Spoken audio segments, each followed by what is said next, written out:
Assalamualaikum warahmatullahi wabarakatuh. Perkenalkan, kami dari kelompok 4 ingin mempresentasikan tentang kompensasi mata kuliah manajemen kinerja, strategi dan operasional. Perkenalkan, nama saya Nur Haida sebagai moderator. Saya Wina Bila Tarwin. Saya Mayur Nisa. Saya Aanur Sana. Saya MPD sebagai materi. Baik, kami dari kelompok 4 ingin mempresentasikan tentang materi kompensasi mata kuliah manajemen kinerja, strategi dan operasional yang akan dibawakan oleh MKI kepada MKI. Dipersilakan. Baik, terima kasih moderator. Di sini saya akan menjelaskan tentang kompensasi. Kompensasi dapat didefinisikan sebagai setiap bentuk penghargaan yang diberikan kepada karyawan sebagai balas jasa atas kontribusi yang mereka berikan kepada organisasi secara umum. Kompensasi diberikan untuk yang pertama, menarik karyawan yang ahli masuk ke dalam organisasi. Yang kedua, mendorong karyawan untuk berprestasi tinggi. Dan yang ketiga, mempertahankan karyawan yang produktif dan berkualitas agar tetap setia. Next. Tujuan kompensasi. Yang pertama, memperoleh SDM yang berkualitas. Yang kedua, mempertahankan karyawan yang ada. Yang ketiga, menjamin keadilan. Dan yang terakhir, penghargaan terhadap perilaku yang diinginkan. Next. Yang kelima, mengendalikan biaya. Yang keenam, mengikuti aturan hukum. Yang ketujuh, memfasilitasi pekerjaan. Yang kedelapan, meningkatkan efisiensi administrasi. Jenis kompensasi. Pada dasarnya kompensasi dapat dibagi ke dalam kedua kelompok, yaitu kompensasi finansial dan kompensasi bukan finansial. Kompensasi finansial, yang pertama gaji, yaitu imbalan finansial yang dibayarkan kepada karyawan secara teratur seperti tahunan, catur bulan, bulanan, atau mingguan. Yang kedua, upah. Upah merupakan imbalan finansial langsung yang dibayarkan kepada para pekerja berdasarkan jam kerja, jumlah barang yang dihasilkan, atau banyaknya pelayanan yang diberikan. Yang ketiga, insentif atau upah merupakan imbalan langsung yang dibayarkan kepada karyawan karena kinerja melebihi standar yang ditentukan. Yang keempat, kompensasi tidak langsung atau fringe benefit merupakan kompensasi tambahan yang diberikan berdasarkan kebijaksanaan perusahaan terhadap semua karyawan dalam usaha meningkatkan kesejahteraan para karyawan. Contohnya seperti asuransi kesehatan, asuransi jiwa, dan bantuan perumahan.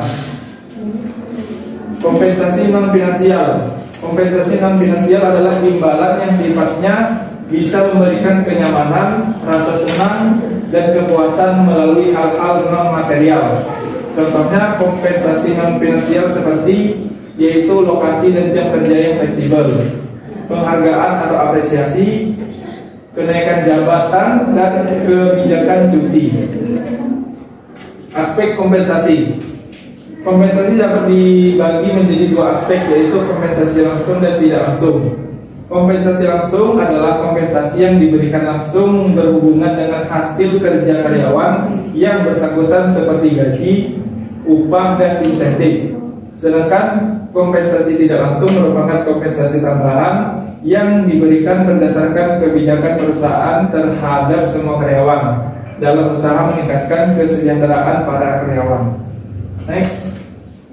Asas kompensasi. Ada 4, yaitu yang pertama keefektifan kompensasi, yang kedua keadilan internal, ketiga keadilan eksternal, dan yang terakhir keadilan sesama karyawan. Faktor yang mempengaruhi kompensasi. Yang pertama, penawaran dan permintaan. Yang kedua, serikat pekerja. Yang ketiga, kemampuan untuk membayar. Keempat, produktivitas. Kelima, biaya hidup dan pemerintah. Proses penentuan kompensasi. Yang pertama, menyelenggarakan survei gaji. Yang kedua, menentukan nilai pekerjaan melalui evaluasi pekerjaan. Yang ketiga, mengelompokkan pekerjaan yang sama atau sejenis ke dalam tingkat yang sama. Keempat, meningkatkan harga tiap tingkatan gaji yang dengan menggunakan garis upah. Yang kelima, menyesuaikan tingkat upah dengan peraturan perundang-undangan yang berlaku, menjamin gaji layak dan wajar. Insentif. Pengertian. Insentif merupakan salah satu jenis penghargaan dalam bentuk uang yang dikaitkan dengan prestasi kerja. Menurut agensi teori insentif digunakan untuk mendorong karyawan dalam memperbaiki kualitas dan kuantitas hasil kerjanya. Fungsinya yaitu fungsi utama insentif adalah untuk memberikan tanggung jawab dan dorongan kepada karyawan. Insentif menjamin bahwa karyawan akan mengarahkan usahanya untuk mencapai tujuan. Berikut adalah daftar pustaka yang digunakan. Selanjutnya kepada teman-teman yang ingin bertanya, saya persilahkan. Baik, silakan. Oke, terima kasih kepada pemateri. Perkenalkan, nama saya Sila, perwakilan dari kelompok 6. Nah, di sini ada mengenai tadi dibahas mengenai asas kompensasi. Saya ingin pemateri menjelaskan bagaimana asas-asas ini saling terkait serta gambaran secara jelasnya di dalam dunia pekerjaan. Itu aja dari saya. Terima kasih. Baik, terima kasih. Pertanyaannya kami tampung terlebih dahulu. Kepada teman-teman yang lain, apakah ada pertanyaan? Baik, silakan. Baik, terima kasih. Perkenalkan, saya Munafik Indonesia ini dari perwakilan kelompok 2. Tadi ada pemateri membahas mengenai faktor, mungkin bisa ditolong ya. Di sini kan ada dibahas mengenai faktor yang mempengaruhi kompensasi. Mungkin bisa dijelaskan mengenai poin-poin tersebut dan kenapa faktor ini dapat mempengaruhi kompensasi tersebut dalam pekerjaan. Mungkin sekian dari saya. Terima kasih. Baik, terima kasih. Kembali kami menampung pertanyaan yang sudah diberikan. Di sini kami membatasi hanya ada 3 pertanyaan, berarti tinggal 1 pertanyaan lagi. Kami persilakan kepada teman-teman. Baik, silakan. Perkenalkan, saya Jen Patricia dari kelompok 1. Saya ingin bertanya mengenai apakah ada pertimbangan dalam menetapkan kompensasi yang diterima untuk karyawan. Itu saja. Baik, terima kasih. Baik, terima kasih kepada teman-teman yang sudah bertanya. Ada 3 pertanyaan. Yang pertama dari Siti Aisyah. Pertanyaannya, dapatkah kelompok memberi gambaran atau penjelasan secara jelas tentang kompensasi? Yang kedua dari Elma, yaitu pertanyaannya, jelaskan faktor dan contoh kompensasi. Dan pertanyaan terakhir dari Jihan, apakah ada pertimbangan yang harus diperhatikan dalam menetapkan yang mestinya diterima oleh karyawan? Baik, di sini saya akan mencoba menjawab pertanyaan-pertanyaan tersebut. Yang pertama, pertanyaan dari Siti Aisyah, dapatkah teman-teman memberikan gambaran secara jelas tentang kompensasi? Jawabannya, asas kompensasi adalah untuk memulihkan hak sebagai pegawai dalam kemampuan kependudukan, harkat dan martabatnya. Keefektifan kompensasi adalah kompensasi diberikan secara adil, seimbang, merata, dan sesuai dengan apa yang diberikan oleh karyawan kepada perusahaan tempat dia bekerja. Keefektifan tersebut juga melingkupi keadilan internal, yaitu seberapa adil tingkat pembayaran gaji bila dibandingkan dengan pekerjaan lain dalam perusahaan yang sama. Sedangkan keadilan eksternal adalah daya saing eksternal, yaitu kompensasi yang diberikan lebih bersaing dari perusahaan pesaing. Mungkin itu ya. Bagaimana? Sudah bisa, apakah bisa diterima atau ada yang ditambahkan? Saya sudah cukup, terima kasih. Terima kasih. Selanjutnya saya akan menjawab pertanyaan dari Elma. Pertanyaannya, jelaskan faktor dan contoh kompensasi. Baik, saya akan menjawab pertanyaan dari saudari Elma. Faktor-faktor yang mempengaruhi kompensasi. Yang pertama, penawaran dan permintaan biaya suatu perusahaan memberikan penawaran kepada karyawan, dan karyawan juga dapat meminta permintaan kepada perusahaan, begitupun sebaliknya. Yang kedua, serikat pekerja. Dilihat dari ketentuan perusahaan tentang serikat pekerja.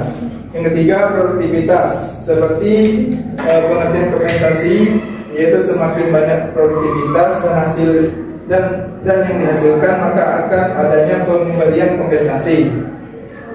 Yang keempat, kemampuan untuk membayar dan biaya hidup pemerintah saling berkaitan, yang dimana perusahaan akan memberikan kompensasi jika perusahaan dapat membayar, dan perusahaan juga akan melihat dari segi hidup pemerintah. Mungkin itu saja jawaban saya. Apakah bisa diterima atau ingin ditambahkan? Baik, terima kasih. Ini sudah cukup jawaban. Terima kasih, Elma.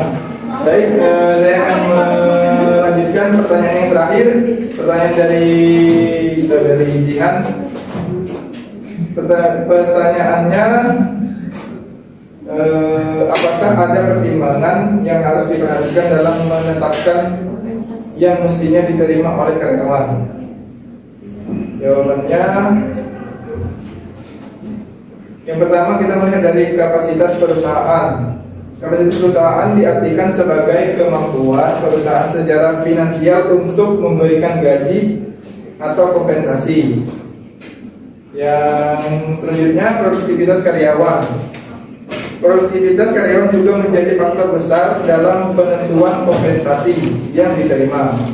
Semakin tinggi dan baik performa karyawan, maka perusahaan idealnya akan memberikan kompensasi yang sebanding sebagai bentuk apresiasi kepada karyawan. Selanjutnya, jabatan atau posisi.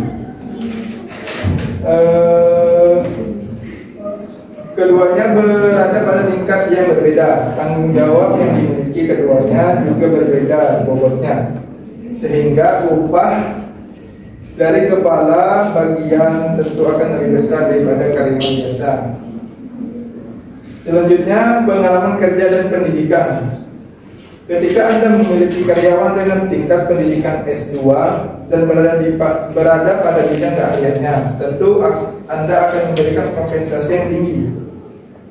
Hal ini merupakan hal logis yang wajar dilakukan setiap perusahaan.